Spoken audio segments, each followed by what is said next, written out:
గుంటూరు జిల్లా నల్లపాడు పిఎస్లో వైఎస్ జగన్పై కేసు నమోదైంది. జగన్తో సహా మరో 8 మంది వైసీపీ నేతలపై పోలీసులు కేసు నమోదు చేశారు. నిబంధనలకు విరుద్ధంగా గుంటూరు మిర్చి యార్డ్కు వెళ్లారని ఫిర్యాదులో తెలిపారు. ఎమ్మెల్సీ ఎన్నికల కోడ్ అమల్లో ఉందని అధికారులు హెచ్చరించినా నేతలు పట్టించుకోలేదు. దీంతో జగన్, కొడాలి నాని, అంబటి రాంబాబు, లేళ్ల అప్పిరెడ్డి, నందిగం సురేష్, పిన్నెల్లి తదితరులపై కేసు నమోదైంది. మరిన్ని వివరాలు మా ప్రతినిధి రవికృష్ణ అందిస్తారు. రవికృష్ణ, చందు, మాజీ సీఎం వైఎస్ జగన్మోహన్ రెడ్డి మీద నిన్న నైట్ అయితే మాత్రం కేసు నమోదైంది. ప్రధానంగా కూడా ఏదైతే నిన్న ఆయన గుంటూరుకు సంబంధించి మిర్చి యార్డుకి రావడం జరిగింది. మిర్చి యార్డులో ఏదైతే మిర్చి రైతులు ఉన్నారో వాళ్ళకి సంబంధించి వాళ్ళతో ఇంటరాక్షన్ అయితే చేసిన పరిస్థితి. ప్రధానంగా కూడా ప్రజెంట్ ఈ ఎమ్మెల్సీ కోడ్ అమల్లో ఉంది. ఎమ్మెల్సీ కోడ్ అమల్లో ఉన్నటువంటి సందర్భంలో ఎటువంటి రాజకీయ కార్యకలాపాలు ఉండకూడదు, అదే విధంగా కూడా సభలు సమావేశాలు నిర్వహించకూడదు.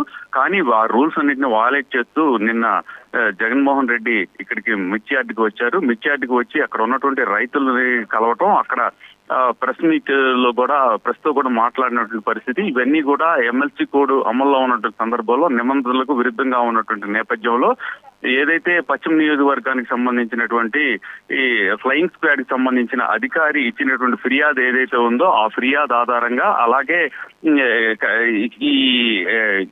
ఈ మిర్చి యార్డుకి సంబంధించినటువంటి ఈ అధికారులు ఇచ్చినటువంటి నివేదిక, అంటే మినిట్ టు మినిట్ ఆ సమయంలో ఏమేం జరిగింది, ఎవరెవరితో కలిశారు, ఆ సందర్భంలో ఏ విధమైనటువంటి ఇబ్బందులు ఫేస్ చేయాల్సి వచ్చింది అనే దాని మీద కూడా పూర్తి సమగ్రంగా ఇచ్చినటువంటి నివేదిక ఆధారంగా, ఫ్లయింగ్ స్క్వాడ్ అధికారి ఇచ్చినటువంటి ఫిర్యాదు ఆధారంగా కూడా వైఎస్ జగన్మోహన్ రెడ్డి మీద, ఆయనతో పాటు మరో 8 మంది మీద ఈ కేసు అయితే నమోదు చేయడం జరిగింది. ఈ కేసు నమోదు చేసినటువంటి వాళ్ళలో అప్పిరెడ్డి, అలాగే కొడాలి నాని, పిఆర్కే, అలాగే ఈ మేరుగు నాగార్జున, వీళ్ళందరూ కూడా ఉన్నట్లుగా కూడా తెలిసింది. ప్రధానంగా ఎప్పుడైనా ఎలక్షన్ కోడ్ అమల్లో ఉన్న సందర్భంలో ఎలక్షన్ కమిషనర్ కి దగ్గర పర్మిషన్ తీసుకొని ఎటువంటి నిర్ణయాలన్నా తీసుకోవాల్సి ఉంటుంది.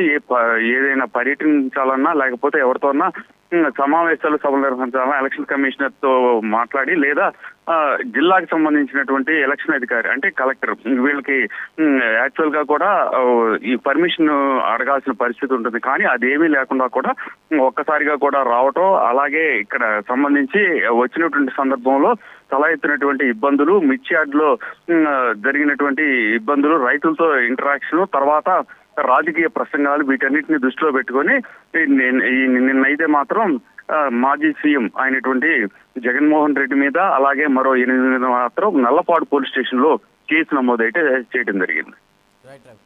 Thank you.